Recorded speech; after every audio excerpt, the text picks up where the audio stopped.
We are told that history is a straight line. Civilization started in Sumer, then Egypt, then Rome, a perfect, orderly timeline. But every once in a while, the Earth spits out something that doesn't fit. A map of a world that shouldn't exist. A list of kings who ruled for 200,000 years. Or a library in Syria that supposedly proves the Bible is historically accurate.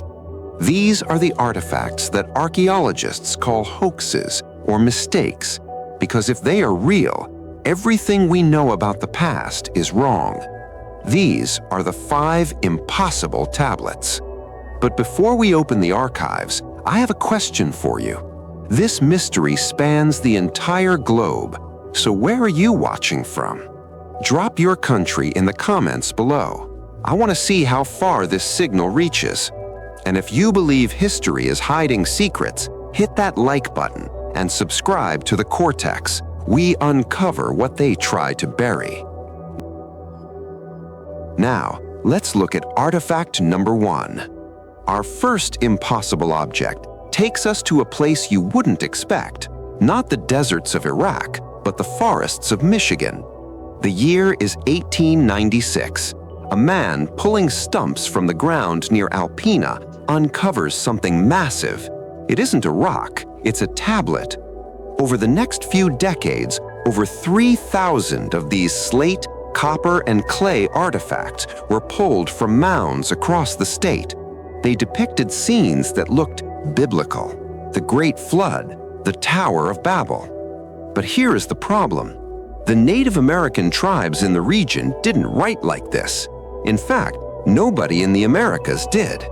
When the photos were sent to the Smithsonian, the experts laughed. They called it a clumsy fraud. They said the writing was gibberish, just a random mix of symbols carved by a local con artist to make a quick buck. Case closed? Maybe.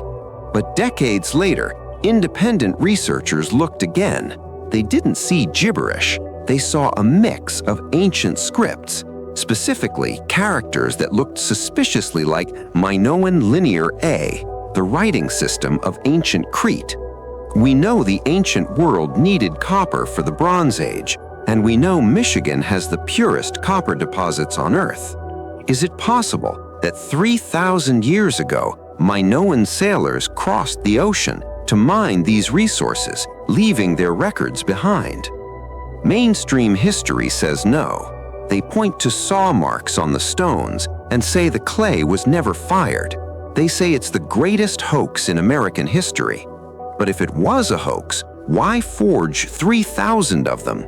And how did a farmer in 1896 know how to fake an ancient Cretan script that hadn't even been deciphered yet? Hoax or hidden history? That's just the beginning, because what they found in Syria 70 years later couldn't be dismissed as a fraud. The stones in Michigan were dismissed as a hoax, but what they found in Syria in 1974 was impossible to ignore. We are at the site of Tel Mardich. Italian archaeologists are digging in the dust when they hit the jackpot. They didn't find one tablet, they found 17,000. This was the Royal Archive of Ebla, a civilization that had been lost for 4,000 years.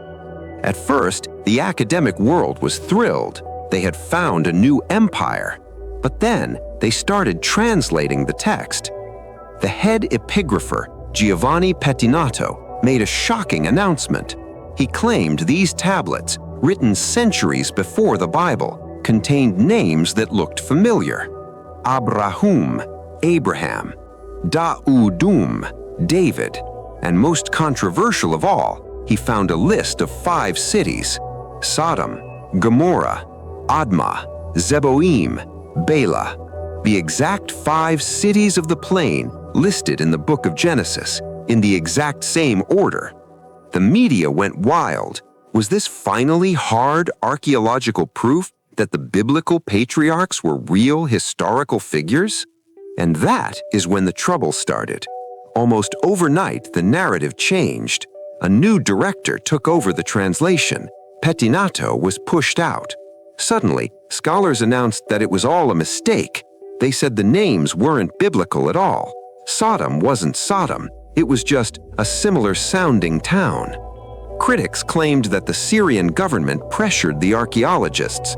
They argue that Syria, politically at war with Israel, could not allow a discovery that validated Jewish history on their soil.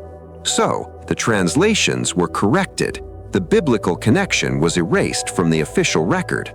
Was it really a mistranslation, or was it history being held hostage by politics? Because if those names are on those tablets, then the Bible isn't just a religious book, it's a history book, and that terrifies some people. But while Ebla questioned history, our next tablet questions the shape of the earth itself. Ebla showed us that texts can be edited and history can be censored.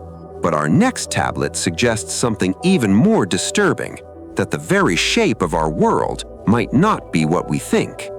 This is what archaeologists call the Babylonian map of the world, a clay tablet from around 600 BC. At first glance, it looks childish, a circle, some squiggles, a few wedges of text. But the people who made this were not children. The Babylonians were master astronomers. They could predict eclipses to the day. They tracked the movements of Venus and Jupiter with terrifying precision. So when a civilization that advanced draws the world like this, you have to ask, what did they know that we don't? On this tablet, the world is a flat disk. In the center, Babylon, the navel of the earth. Around it, a circular ocean, the Maratu, the bitter river. So far, so mythological. But then we get to the edge. At the edge of their world, the scribes drew strange wedges, mysterious regions. Their labels translate to something like lands beyond the sea, places you can only reach after many days of darkness. In other words, continents beyond the known world. Officially, we're told this is just mythology, that these are fantasy lands, fairy tales carved in clay. But buried in other Babylonian texts, those same names appear again. In the records of Nebuchadnezzar II, the king who rebuilt Babylon, we find references to expeditions sent to distant regions across bitter waters, returning with exotic woods, metals, and animals. So which is it? Fairy tale or forgotten geography? Mainstream scholars shrug and say they were guessing, they didn't really know.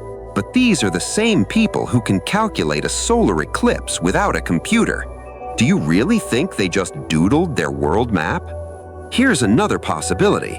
What if the Babylonians weren't recording their world, but the echo of an older one, a memory of a time when the continents were arranged differently, when crossing the ocean wasn't impossible because the ocean itself wasn't the same? If our maps can be redrawn after every discovery, how many world maps have we already lost? And if the shape of the earth in human memory can change, what else about human history could be edited? Our next tablet doesn't just redraw the map, it rewrites time itself. Because according to this record, kings once ruled not for 40 years, but for 241,000 years. And if that's true, we're not dealing with normal humans anymore. While Ebla toyed with scripture and Babylon rewrote the map, this next tablet doesn't just bend history, it breaks time itself. This is the Sumerian king list. On the surface, it's simple: a list of cities, a list of kings, and how long each one ruled. Except, these kings don't rule for 40 years, or 60, or even 100. Alulim, 28,800 years. Enmenluana, 42,200 years. Dumuzi the shepherd, 36,000 years. According to this tablet, before the Great Flood, just 8 kings ruled for a combined 241,200 years. Scholars tell you, relax, it's symbolic, myth, exaggeration. But here's the problem. The numbers aren't random, they're precise, mathematical. Most of them are clean multiples of 3,600, the Sumerian sacred number. the number they used for the length of a great cycle. And after listing these impossible rains, the tablet calmly says, "Then the flood swept over. Civilization reset. History starts again." So what are we looking at? Wild fantasy or a memory of a time when the rulers weren't human? In the original language, these early rulers are linked with the Anunnaki, the royal ones, the beings who, according to the texts, came from the sky. Later traditions call them gods. Some researchers call them something else, the Watchers, the same beings the Book of Enoch says corrupted humanity and created the Nephilim. Let me ask you this, and answer honestly in the comments. If you saw a government document today claiming that one ruler had reigned for 43,200 years, would you call it a typo or proof that we're not alone in our own history? If you're still watching, you're the kind of mind I want in this community.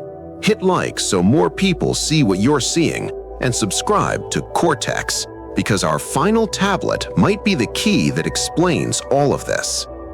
Because the last artifact on our list doesn't record kings or floods or maps. It claims to hold the source code of reality itself. They call it the Emerald Tablet. Not clay, not stone, crystal.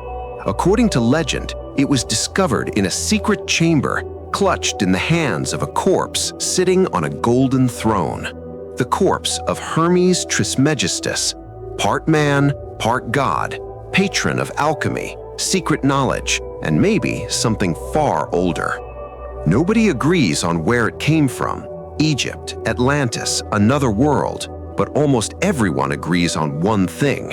Whoever wrote it understood something our modern scientists are only just beginning to touch. One of its most famous lines is this: "As above, so below. As within, so without." It's poetry, but it's also physics. The idea that the patterns of the cosmos are mirrored inside you, that the structure of a galaxy and the structure of your brain follow the same hidden blueprint. Isaac Newton copied this text by hand and obsessed over it in secret. Entire alchemical traditions were built on it.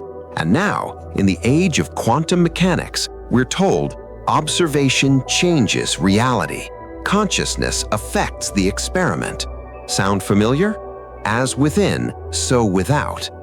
If an ancient tablet really describes a universe where mind and matter are entangled, then whoever wrote it had access to a level of knowledge we're only rediscovering now. And that brings us back to our other tablets, a world map that remembers continents we've never seen, a king list where rulers live for tens of thousands of years, texts that match biblical cities and floods. If the Emerald Tablet is a manual for how reality works, then maybe those impossible lifespans weren't impossible at all. Maybe beings like the Anunnaki or the Nephilim weren't breaking the rules of nature. Maybe they were using them. So here's what we're left with: tablets that shouldn't exist, timelines that can't be real, maps of worlds we're told were never there, and a crystal tablet whispering that reality itself is programmable. If the official story's right, these are myths, mistakes, and hoaxes. But if even one of these tablets is telling the truth, then our entire history has been edited. And if someone edited our past, the question is, who and why? In my next video, I dive into the beings the ancients blamed for all of this, the hybrid giants the Bible and the Book of Enoch call the Nephilim, who they were, where they ruled, and whether their bones are still being dug up and quietly hidden. If you're ready to go down that rabbit hole, click here on screen now. Before you go, tell me in the comments, which of these 5 tablets do you think is the most dangerous if it's real? Drop your answer below, hit like so more people wake up to this, and subscribe to Chronicle Cortex so you don't miss what comes next. Thanks for watching, and see you in the next one.